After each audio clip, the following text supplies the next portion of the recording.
नमस्कार मित्रमैत्रिणी, एव्हरीथिंग या चॅनल मध्ये आपणा सर्वांचे खूप खूप स्वागत आहे. मित्रमैत्रिणींनो, आज आपण एक वेगळ्या विषयाबद्दल माहिती पाहणार आहोत.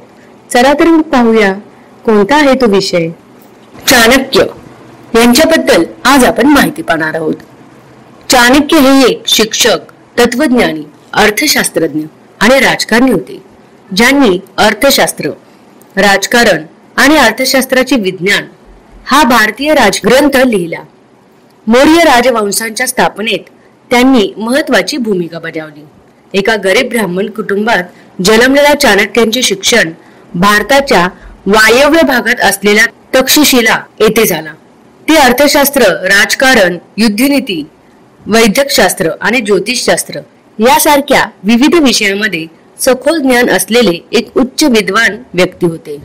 त्यांनी शिक्षक म्हणून आपल्या कारकिर्दीची सुरुवात केली आणि पुढे ते सम्राट चंद्रगुप्तांचे विश्वासू सहकारी बनले. सम्राटांचे सल्लागार म्हणून काम करून त्यांनी चंद्रगुप्ताला मगध प्रदेशातील पाटलीपुत्र येथे शक्तिशाली नंद राजवंशाचा पाडाव करण्यास मदत केली आणि चंद्रगुप्ताला नवीन शक्ती प्राप्त करण्यास मदत केली. चाणक्य चंद्रगुप्ताचा मुलगा बिंदुसाराचाही सल्लागार होता. या लेखात आपण चाणक्य चरित्राबद्दल जाणून घेतले आहे. चाणक्य हे एक तत्वज्ञानी, कायदेतज्ञ आणि राजेशाही सल्लागार होते. त्यांचे मूळ नाव विष्णुगुप्त होते, परंतु ते त्यांच्या कौटिल्य या टोपण नावाने ओळखले जातात. त्यांनी इसवी सन पूर्व 2ऱ्या शतकापासून ते इसवी सन 3ऱ्या शतकापर्यंत राजकारण आणि अर्थशास्त्राच्या विज्ञानावर अर्थशास्त्र लिहिले. त्यांनी नीतिशास्त्र आणि राज्यकलेसारख्या अनेक गोष्टींवर पुस्तके लिहिली.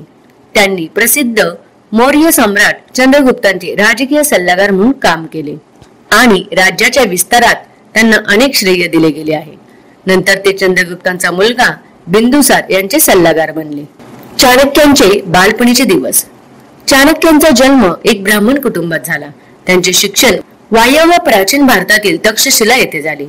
त्यांचे राजकारण, अर्थशास्त्र, युद्धनीती आणि ज्योतिषशास्त्र यासारख्या विविध विषयांचे सखोल ज्ञान होते. ते अत्यंत विद्वान होते.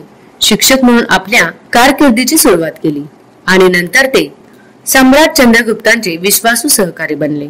त्यांनी सम्राटाचे सल्लागार आणि सल्लागार म्हणून काम केले आणि मगध प्रदेशातील पाटलीपुत्र येथील नंद राजवंशांचा पाडाव करण्यात चंद्रगुप्ताला मदत केली. चंद्रगुप्ताला त्यांची शक्ती मजबूत करण्यात त्यांनी महत्वाची भूमिका बजावली. चाणक्य यांना कौटिल्य किंवा विष्णुगुप्त असेही म्हटले जात असे. चाणक्य यांची जन्मतारीख 350 इसवी सन पूर्व. चाणक्यांचे जन्मस्थान तक्षशिला. चाणक्यांचा धर्म ब्राह्मण. चाणक्यांचा मृत्यू तारीख 275 इसवी सन पूर्व. चाणक्यांचा जन्म सुमारे 350 इसवी सनापूर्वी तक्षशिला येथे झाला. त्यांच्या वडिलाचे नाव चाणक आणि आईचे नाव चाणेश्वरी होते. बालपणी चाणक्य यांनी संपूर्ण वेदांचा अभ्यास केला आणि राजकारणाबद्दल शिकले. त्यांच्याकडे एक शहाणपणाचा दात होता. त्यावेळी त्यांनी एक सामान्य समज होता की शहाणपणाचा दात असणे हे राजा होण्याचे लक्षण आहे.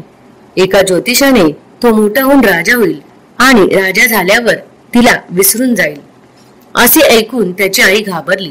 त्यावेळी चाणक्याने त्यांचे शहाणपणाचे दात तोडले आणि आईला वचन दिले की आई, काळजी करू नकोस, मी तुझी चांगली काळजी घेईन. मौर्य साम्राज्यात उदयापूर्वी उत्तर भारत नंदाच्या अधिपत्याखाली होता.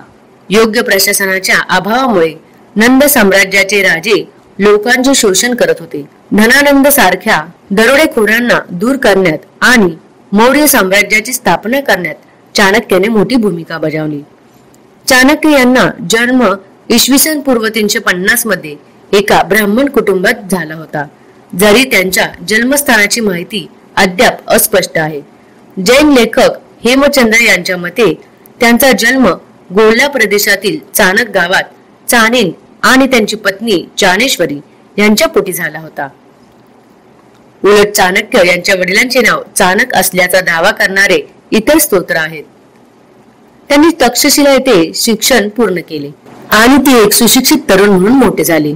असे मानले जाते की राज्यशास्त्र, अर्थशास्त्र, युद्धनीती, ज्योतिषशास्त्र आणि वैद्यकशास्त्र यासारख्या विषयांमधील ज्ञानांबरोबरच त्यांना पर्शियन आणि ग्रीक शिक्षणाच्या घटकाची माहिती होती. त्यांना वेद साहित्याचेही पूर्ण ज्ञान होते.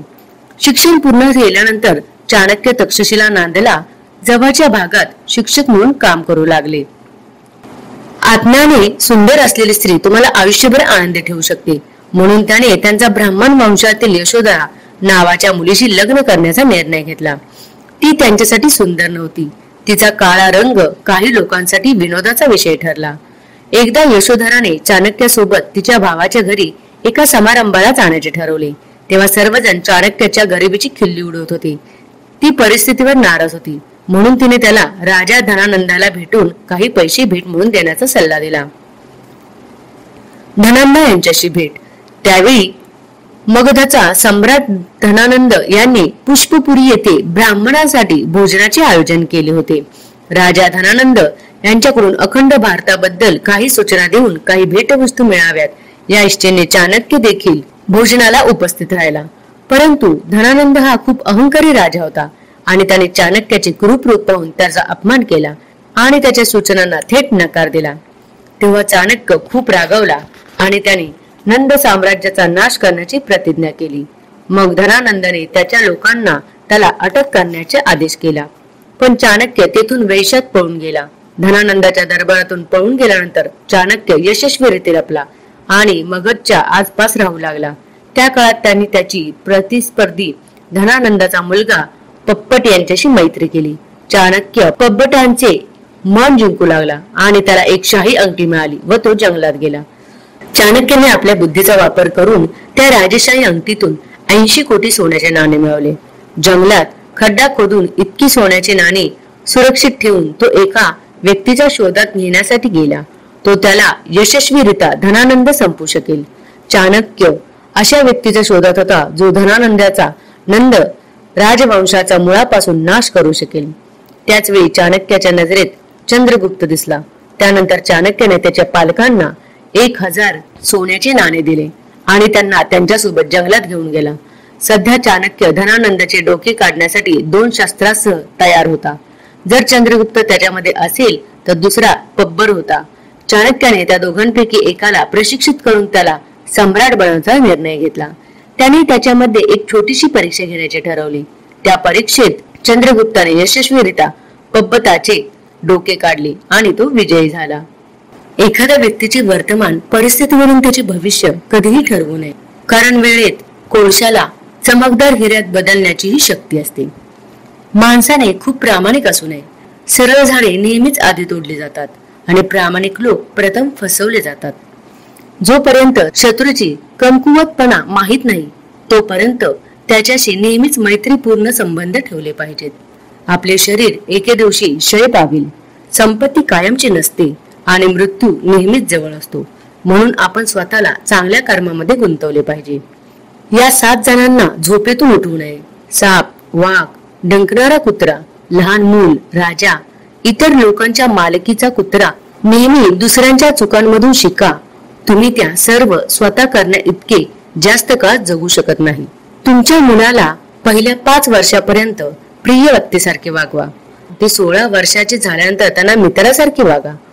तुमची मोठी झालेली मुले तुमचे सर्वात जास्त चांगले मित्र असतात. तर मित्रमैत्रिणी, ही चाणक्य यांच्याबद्दल ही माहिती होती. ही माहिती तुम्हाला कशी वाटली ही मला कमेंट करून नक्की कळवा.